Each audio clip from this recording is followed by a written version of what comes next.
Paul Finch here. I'm going to read you the introductory prologue to my new Mark Heckenberg novel, Rogue.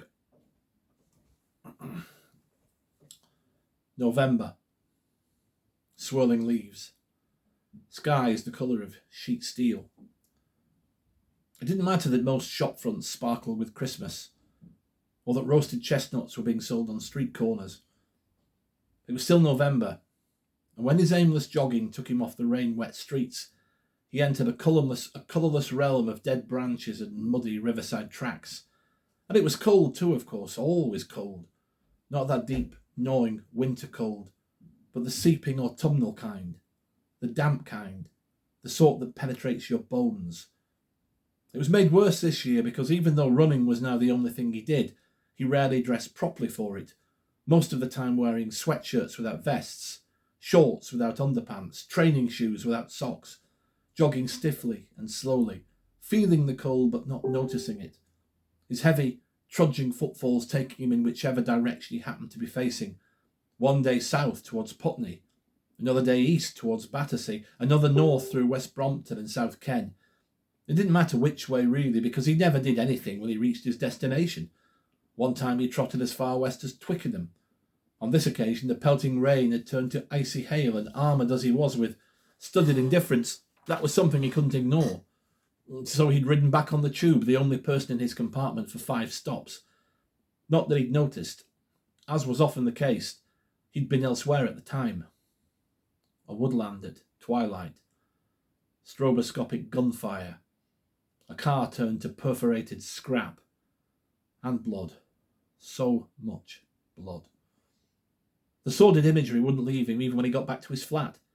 That soulless Spartan shell overlooking the district line. It had been his for 13 years, though he'd never done much to personalise it, partly because he was there very little, but also because it was no more than a flop, a base from which to conduct his real life, which was out on the streets, and because at some point he'd planned to exchange it for a larger model, one that he could share. Something like the one they'd had together up at Finsbury Park, maybe, though those halcyon days were fading from his memory so indecently fast now that he struggled to recall them in actual colour. The world had lain at his feet, as the saying went. Now something else lay there. Something he would never get used to the thought of, let alone the sight of it, which 3 months later was still burned into his mind as though by a branding iron. He stood by the window sipping tea as a southbound train thundered past below. He'd made the tea over an hour ago because he'd decided that he had to do something with his time. Of course, he'd then forgotten to drink it, much as he routinely forgot to eat. Hunger, thirst, none of these things seemed to count anymore. It had taken a telephone call to make him think about his cooling cuppa. His sister Dana at the other end, insisting that he tried to keep positive, that he looked forward and not back, that he come up to stay with her as soon as it was feasibly possible, that he try not to dwell on things, that he try not to get upset or angry, and above all, that he look after himself, because at the moment there was no one else to do it for him. To start with, that he make sure every day to get something into his system. He hadn't taken the call. He never took calls. But at least in this case he'd listened to it on playback, and if nothing else it had reminded him that he had a cup of tea waiting in the kitchen, which he'd half-heartedly warmed in the microwave. The one consolation in the midst of this desolation, the only consolation, was the thing in the shoebox, concealed under a loose floorboard in the spare bedroom. The thing he'd hidden amid a bundle of impressive-looking but out-of-date and unimportant personal documents.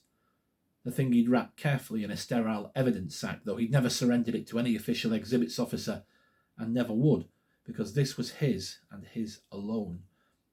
Another train rattled past. It was late afternoon, but dark already, the light show below flickering kaleidoscopically, none of which he saw.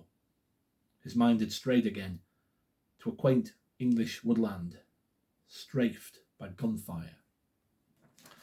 Yep, that's the intro to Rogue. Which is published in October this year. If you want to know what else happens, you know what you've got to do. See you.